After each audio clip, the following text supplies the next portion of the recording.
Hi guys, how are you? Welcome back to my channel. My name is Monique and today I have a tag video. It's all about the handbags that I didn't buy and why I didn't buy them.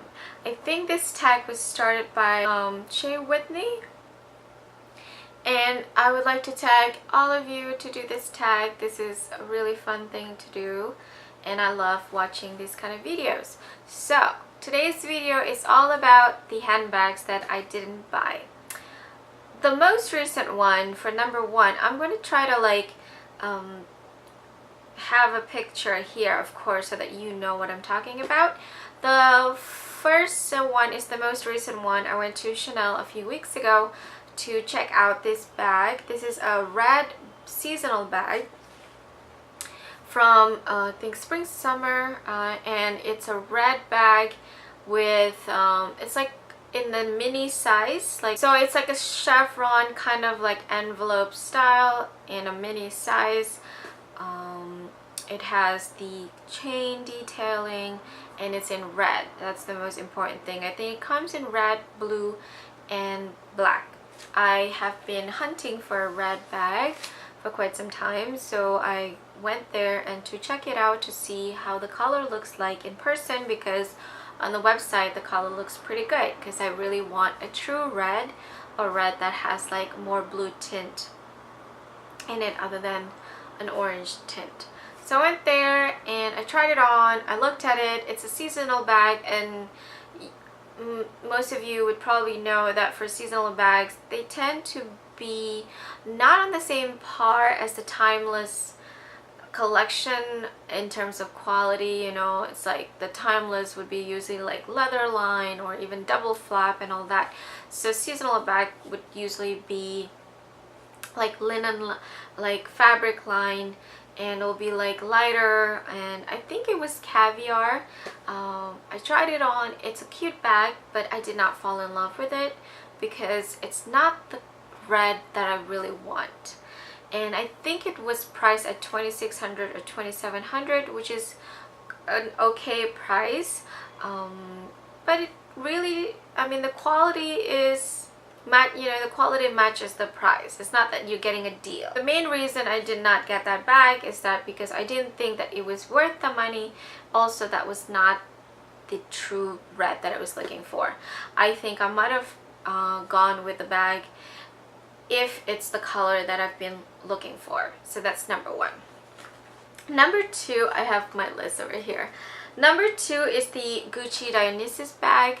It's the bag that's been around for a few years now, and the first time it came out I saw like some girls here in the city wearing the ones, you know, with a monogram but with like a lot of like embellishments on it, and they look so cute. So I went there and I was not ready to spend the amount of money for the medium size. I think that was like maybe $2,500, like somewhere around that price. And so I was looking at the wallet on chain or the mini size, and I just didn't like that size at all. I don't like the smaller one because it just doesn't look as good. It looks like a cheaper version of the Dionysus. It is the most, you know, the more affordable one compared to the medium one, of course, but the smaller one I just did not fall in love with it, so I passed on it. And I was not ready financially to buy the medium one at the moment, and when I was kind of ready, it's just a bit oversaturated. I feel like everyone and their mother has that bag, so it kind of made me shy away from that bag. So that's why I didn't get the Gucci Dionysus. When it first came out, I was not ready financially, and then when I was, everyone and their mother already you know, have it. So I just didn't feel like wearing a bag that everyone has, even though everyone has Chanel, but Chanel is kind of like a classic, I guess. The third one is the LV Speedy bag. It's the Louis Vuitton Speedy bag, which also everyone and their mother has this bag. And that was like my first dip into the luxury handbag, was when I learned all about Louis Vuitton and all that, and I really wanted Speedy like any other girl you could think of. I went into the store, and I mean, as much as I like it in theory, I just don't like the shape of it, you know? Like, it's a kind of bag that just looks hollow when you don't have a lot of stuff in it. And I don't know, I just did not gravitate towards it. I was more in love with the Alma, which I ended up getting instead of the Speedy, so I got the Alma instead. And I did not get the Speedy that time. Alma was like my first designer bag that I bought, and after that I just did not really want to get a Speedy. I mean, like, I like the Bandolier, maybe the 45, or is that not? No, I think that's the Keepall. I think the biggest one is for 40, but it's more for travel. For me, at the moment, I am not in love with any Louis Vuitton bags. I'm more into their travel pieces and their toiletries. So handbags wise, not really looking to get any Louis Vuitton anytime soon. So that's why I didn't get the Speedy as well. So the fourth one is the Chanel Walk. When I went to Paris in late summer 2015, in my mind I wanted to get the Walk when I went to the Rue Cambon store, because that is the most affordable, and that would be my first Chanel that is bought in the actual store, not pre-owned. So I was like, you know what, I'm gonna like take it step by step. I'm gonna take a baby step and get the Walk because it's the most affordable one. And so I tried it on, and I just did not like it, you know? It's just not, again, it is cheap, but is it worth the money? Not really, because you add more and you get the mini. So what I ended up doing is that I got the mini square, and my husband, you know, had the same opinion. He did not like the Walk. He did not think it was cute, and you know, whether he did not think it's substantial either. So we decided just to go with the mini instead. I like Walk in terms of that it's so flat to your body, so it's like a really good bag for traveling. I totally agree with a lot of YouTubers and bloggers who think that way. I am not in love with it, and I think I should not be buying something that I'm not in love with. But I don't know, in the future, maybe if I can get it pre-owned and it's at a good deal, or it's like a red caviar, that would be something I could think about. But every time I go in there, I try the Walk, and I just ended up gravitating towards the mini instead. So I don't know, I never pull the trigger on the Walk. Maybe what I need is a pre-owned one at a good price, so that, you know, I wouldn't feel like I'm wasting my money on a wallet, even though it's on a chain. So the next one is the Celine Trapeze.